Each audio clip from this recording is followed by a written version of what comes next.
The following story is intended for mature audiences only. Viewer discretion is advised.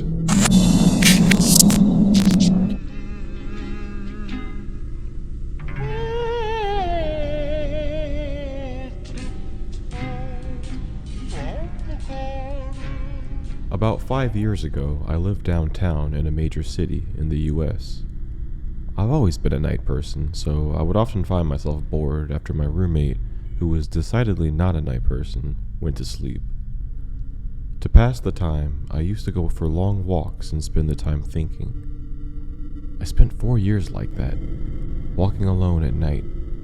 Never once I had a reason to feel afraid. I used to joke with my roommate that even the drug dealers in the city were polite. But all of that changed in just a few minutes of one evening. It was a Wednesday, somewhere between 1 and 2 in the morning, and I was walking near a police-patrolled park, quite a ways from my apartment. It was a quiet night, even for a weeknight, with very little traffic and almost no one on foot. The park was completely empty. I turned down a short side street in order to loop back to my apartment when I first noticed him. At the far end of the street was a silhouette of a man dancing. It was a strange dance, similar to a waltz, but he finished each box with an odd forward stride. I guess you could say he was dance walking, headed straight towards me. Deciding that he was probably just drunk or something, I stepped as close as I could to the road to give him the majority of the sidewalk to pass by. The closer he got, the more I realized how gracefully he was moving. He was a very tall and lanky figure. He was wearing an old suit. He danced closer still until I could make out his face. His eyes were open, and they were open wide. His head was tilted back slightly, looking off into the sky. His mouth formed a painfully wide cartoon smile. Between the eyes and the smile, I decided to cross the street before he danced any closer. I took my eyes off him to cross the empty street, and as I reached the other side, I glanced back. And then I stopped dead in my tracks. He stopped dancing, and he was standing with one foot on the street, perfectly parallel to me. He was facing me, but still looking skyward, smile still wide on his lips. I was completely and utterly unnerved by this. I started walking again, but kept my eyes on the man. He didn't move. Once I had about a half a block between us, I turned away from him for a moment to watch the sidewalk in front of me. The street and the sidewalk ahead of me were completely empty. Still unnerved, I looked back to where he had been standing to find him gone. For the briefest of moments, I felt relieved, until I noticed him. He crossed the street and was now slightly crouched down.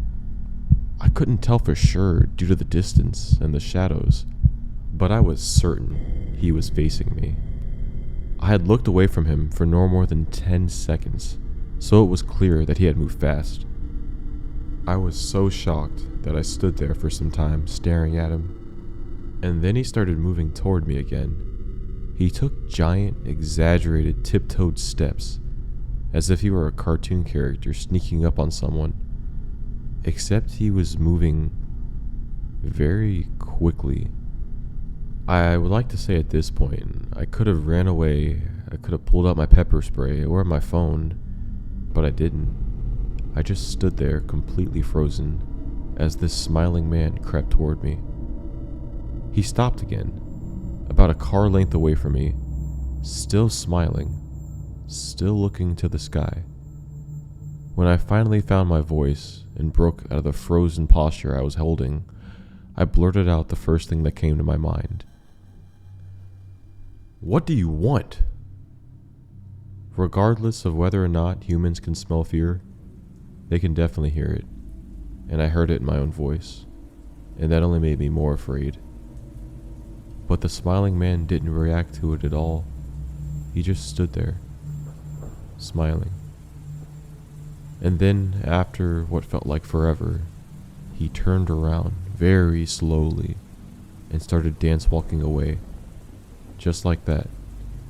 Not wanting to turn my back to him again, I just watched him go into the distance until he was far enough to be out of sight. And then I realized something. He wasn't moving away anymore. He wasn't dancing. I watched in horror as this distant shape grew larger and larger, and he was coming back towards me. And this time, he was running. I ran too. I ran until I was off the side of the road and back to the better lit road with more traffic. Looking behind me, he was nowhere to be found. The rest of the way home, I kept glancing over my shoulder, always expecting to see his stupid smile, but he was never there. I lived in that city for 6 months after that night, and I never went out on another walk. There was something about his face that will always haunt me. He didn't look drunk. He didn't look high. He just looked completely and utterly insane. And that is a terrifying thing to see in the middle of the night when you're by yourself walking through the city.